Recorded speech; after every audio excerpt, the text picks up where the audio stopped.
Hey everyone, how's it going? Welcome back to Chef Vic Cuisine. Today we're making French toast sticks. Now, I grew up on these. They're great for dipping into syrup or any other topping you so choose. They're also great for feeding a crowd or a creative way for a breakfast in bed dish. The choice is ultimately yours. So, let's get started.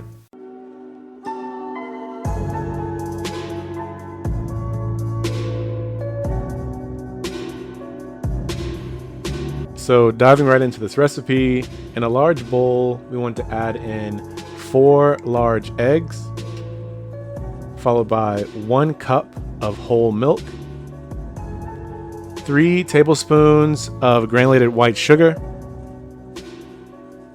1 teaspoon of pure vanilla extract, half a teaspoon of ground cinnamon, and a large pinch of salt. Whisking these ingredients together until they're well combined. This creates the custard that we're going to use for our French toast sticks. And now for our French toast sticks to really turn out great, we're going to bake them slightly in the oven prior to frying them in the pan.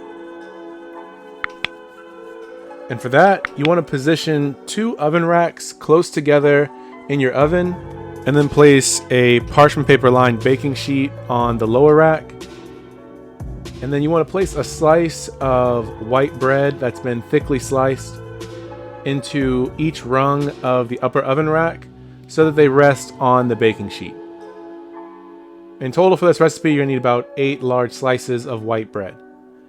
You want to turn your oven on and set the heat to 300 degrees Fahrenheit or 149 degrees Celsius, and keep the door slightly ajar. Depending on how quickly your oven preheats, you always want to keep an eye on the bread until it becomes dry and only slightly toasted. Once it reaches that state, we want to remove the bread from the oven, and then using a bread knife, you want to cut each slice of bread into 4 equal sized sticks. I like stacking the pieces of bread together to make the process much quicker.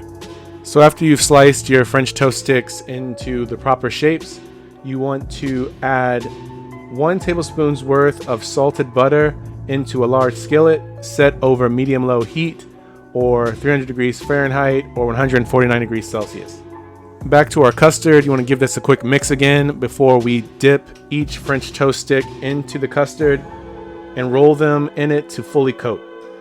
You want to place the sticks into the pan and cook these for about 7 to 8 minutes, turning them halfway through the time. Depending on the size of your pan, you should be able to fit about 15 to 16 French toast sticks.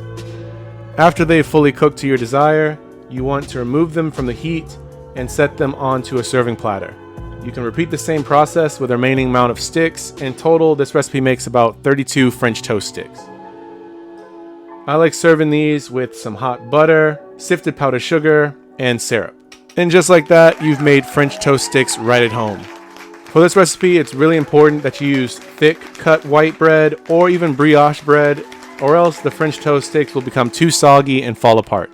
But as you can see, this is a really easy breakfast option for you. It feeds plenty, so I hope you use this recipe as a quick go-to for breakfast for a large party. And I don't know about you, but saying French toast sticks over and over is like a tongue twister, so try it at home. Let me know in the comments if it's hard for you too.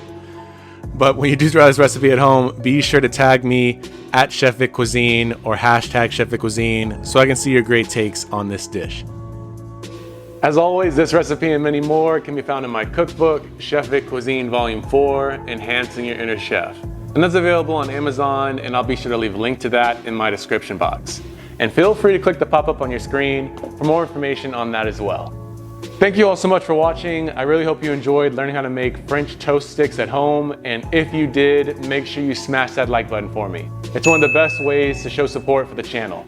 And if you haven't done so already, hit that subscribe button too to see more recipes just like this one. And sharing is caring, so if you enjoyed this recipe and feel like someone else will too, feel free to share this with all your family and friends. And stay tuned for next week where I show you an amazing Asian dish, my shrimp my fun recipe. Well, thank you all again so much for watching. I really hope you enjoyed this recipe. You can always check out more on my page now. YouTube thinks you like these videos, so let's see if they're right. And I'll catch you next time on another episode of Chef Vic Cuisine. And until then, peace.